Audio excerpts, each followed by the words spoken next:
Police officers of Reddit, who's the smartest criminal you've ever encountered? I worked with this one guy who had a lengthy record. He had a system for getting released if he got caught.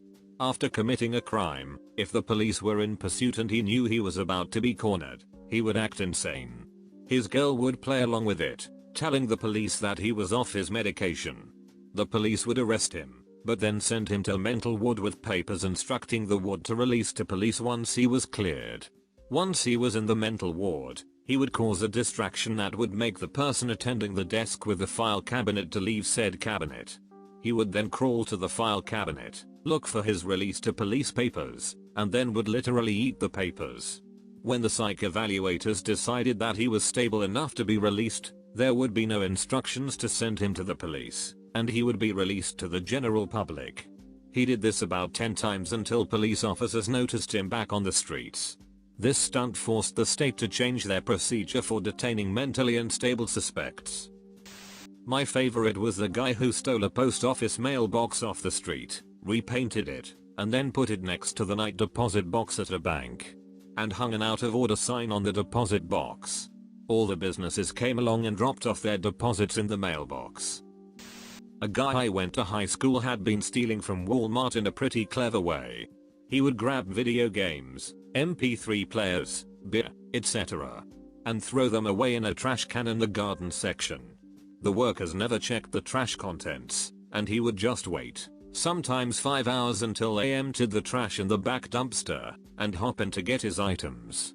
Once he took a cardboard box from a display inside, filled it with video games, a PS3, and extra controllers. He grabbed some tape and pens and drew all over the box and taped it up to make it look used, and tossed it. An hour later he had a whole new PS3 and stack of games. This was in the late 90s, early 2000s.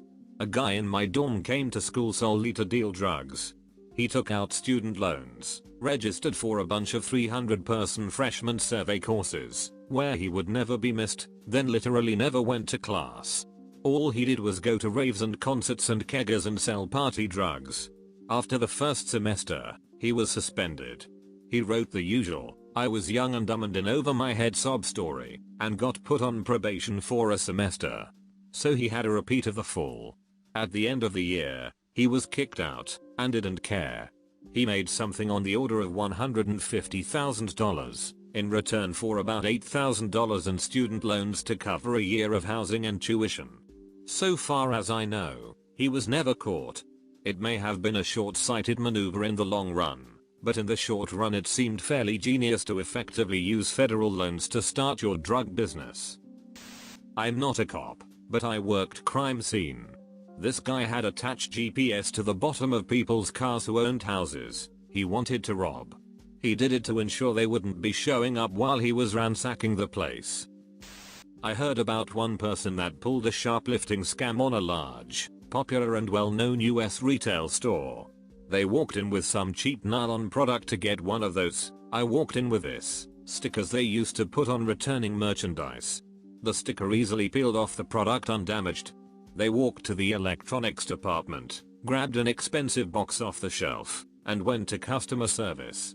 They placed the sticker on the big box, and asked if they could return the item without a receipt.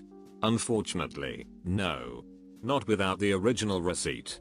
Dang it, and they walk out. Customer service even gave the doorman the thumbs up, having just interacted with the customer. This took place before widespread inventory controls and cameras absolutely everywhere. I remember an officer telling me about a B&D alarm he and his team responded to. No one was there to report the alarm. It must have been a security monitoring company that called. When police showed up, everything seemed normal. Most lights were off, and there was an employee still working. Explains he was there working late and must have set off an alarm. They almost believed him, until he said, "Huh," before saying the name of the company he worked for. After that it was downhill, but with a little more research he would have pretty much gotten away with it. Most of them are really stupid, so this guy isn't a criminal mastermind, but here goes. He wanted to rob a jewelers on our city's main street. So he found out the flat beside the jewelers was empty, and he hid there.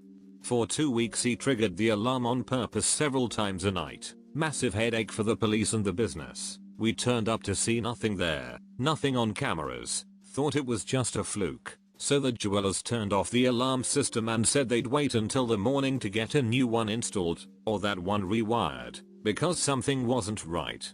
As soon as he heard that and the police leaving, he tore down the wall, had already been working on this apparently, and robbed the place taking his sweet time. Escaped without anyone noticing anything for hours, until the jewelers came back in the morning. Then he tried to resell something he stole, which had a serial number on it and got caught. So not that smart after all. Good effort though. A French thief who spent 10 years in prison became a comedian when he got out. One of his stories. Finds a building, goes in, chooses a floor, and transforms the exit door into an extra apartment. Puts the apartment number, fake lock, welcome rug, etc. Puts an iPhone for sale. The person comes to buy it. He opens the door in a shower robe and says, "Give me 1 second, I'm just gonna count the money," and poof.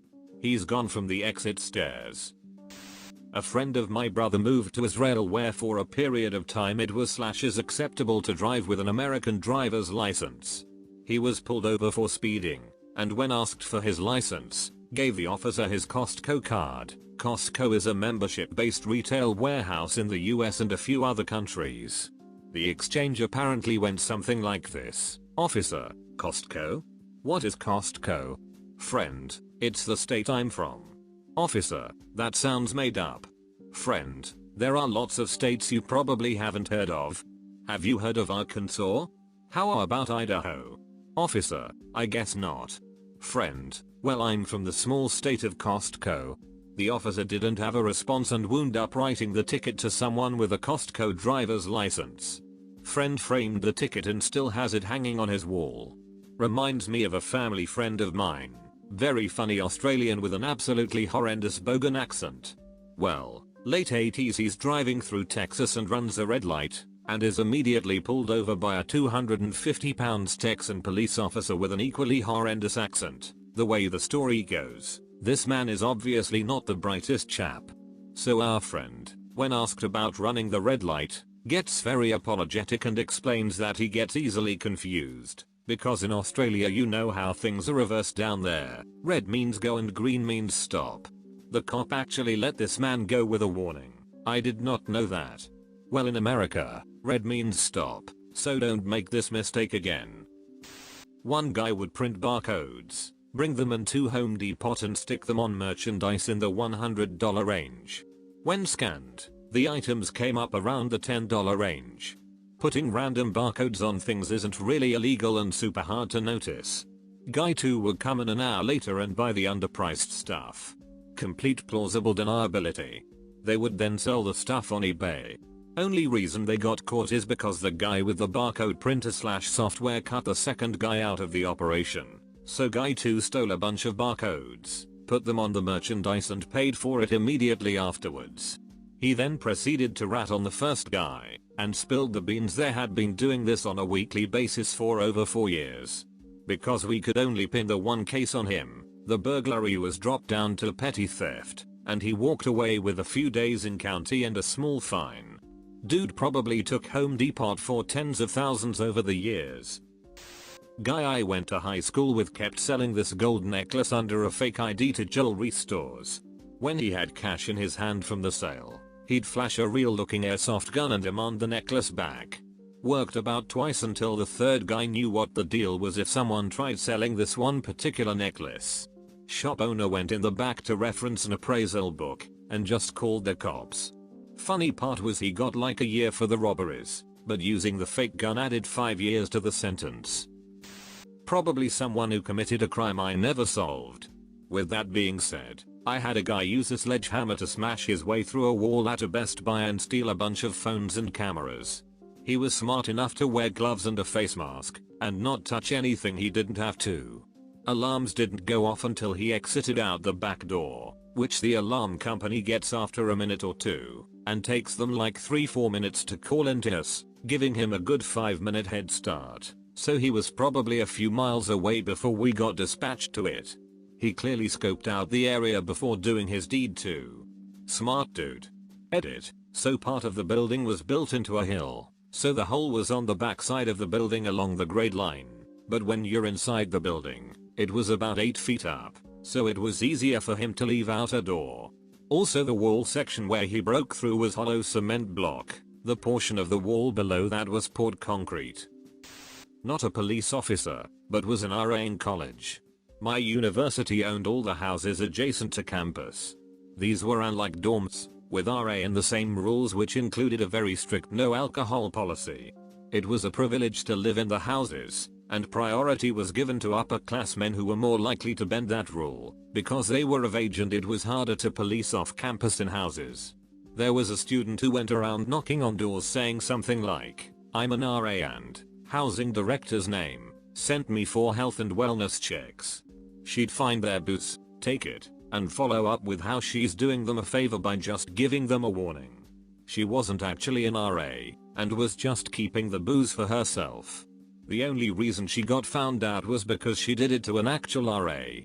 The RA was male, they kept men and women housing separate, and just assumed he didn't know her because of that.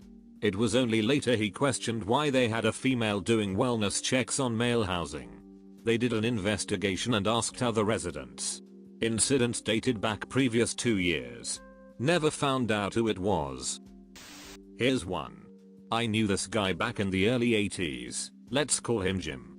Well, he really wanted this high-powered superbike, but he knew he couldn't ever afford it. So what he did was to take a drive to London and scout it about for a few days until he found that particular model parked outside a house. He goes back that night with a slide hammer, pulls the lock, and steals the bike.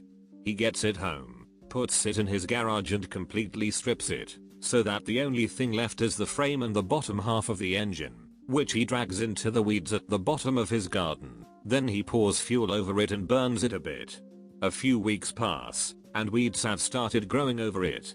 It's at that point he calls the cops and reports that someone had dumped a bike frame in his garden. The cops show up, and he explains that he just got back from being away and found it. The cops take the frame and note down his name and address.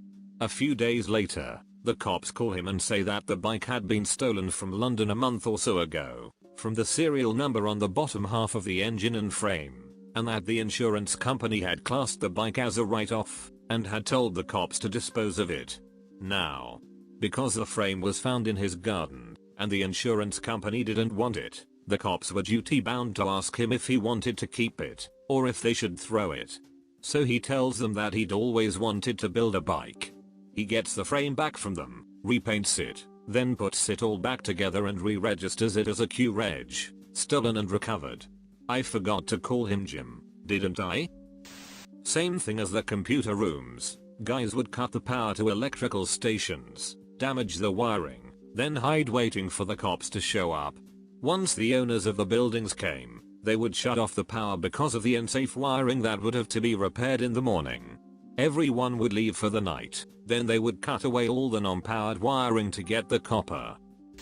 Not a policeman here, but I have a nice story from insurance/debt collectors.